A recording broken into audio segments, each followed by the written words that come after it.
नमस्कार बंधुरा आमी सायमा। आज के आमरा बानाबो इलिश बेगुन। इलिश बेगुनेर झोल तो अनेकेई खेयेछेन, आमी जेभाবে बानाई एकबार এইভাবে बानिয়ে देखुन। ताहले चलुन शुरू करा जाक। एखाने आमी प्रथमे बेगुनटा केटे निয়েছি, इलिश माछगुलो धुए परिष्कार करे निয়েছি এবং आलू पेঁয়াজও केटे निয়েছি।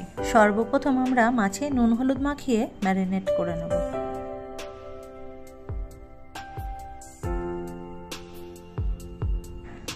माछगुली मैरिनेट करा थाक, ततक्षण आमरा कड़ाईते तेल दिए देब। तेलटा गरम हये गिয়েছে, एबार आमरा एके एके माछगुली दिए भेजे नेब। माछगुली खूब बेशी लाल करे भाजार दरकार नेই, हालका लाल लाल करे भेजे निलेই হবে। माछगुली आमार भाजा हये गिয়েছে, देखतेই পাচ্ছেন কতটা ভাজা হয়েছে। এবারে আমরা সব মাছগুলি তুলে নেব। এবারে আমরা ওই একই তেলে দিয়ে দেব কালো জিরে, কেটে রাখা आलू पेঁয়াজ এবং নুন।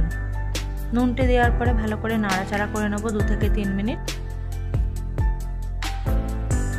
এর মধ্যে দিয়ে দেব আদা রসুন বাটা, হলুদ, জিরে মরিচ এবং লঙ্কা গুঁড়ো দিয়ে ভালো করে আরও 2-3 মিনিট নাড়াচাড়া করে এর মধ্যে আমরা একটু অল্প পরিমাণে জল দিয়ে দেব, দিয়ে মশলাটা কষে নেব।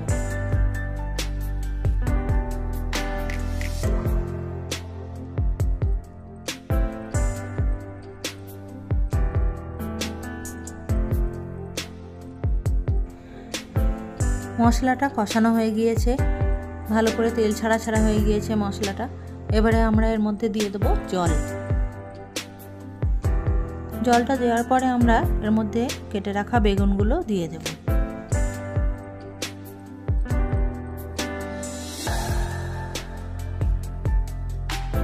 ঝোলটা ফুটতে শুরু করেছে, হালকা হাতে নাড়াচাড়া করে দেব, দিয়ে বেগুনগুলো একটু নরম হতে সময় দেব।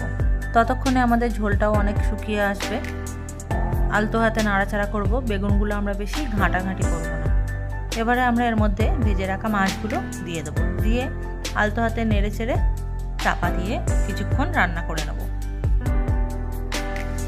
চাপা দিয়ে রেখে আরও 5 মিনিট রান্না করার পরে তেল ছাড়া ছাড়া হয়ে গিয়েছে এবং আমাদের রেসিপিটি তৈরিও হয়ে গিয়েছে।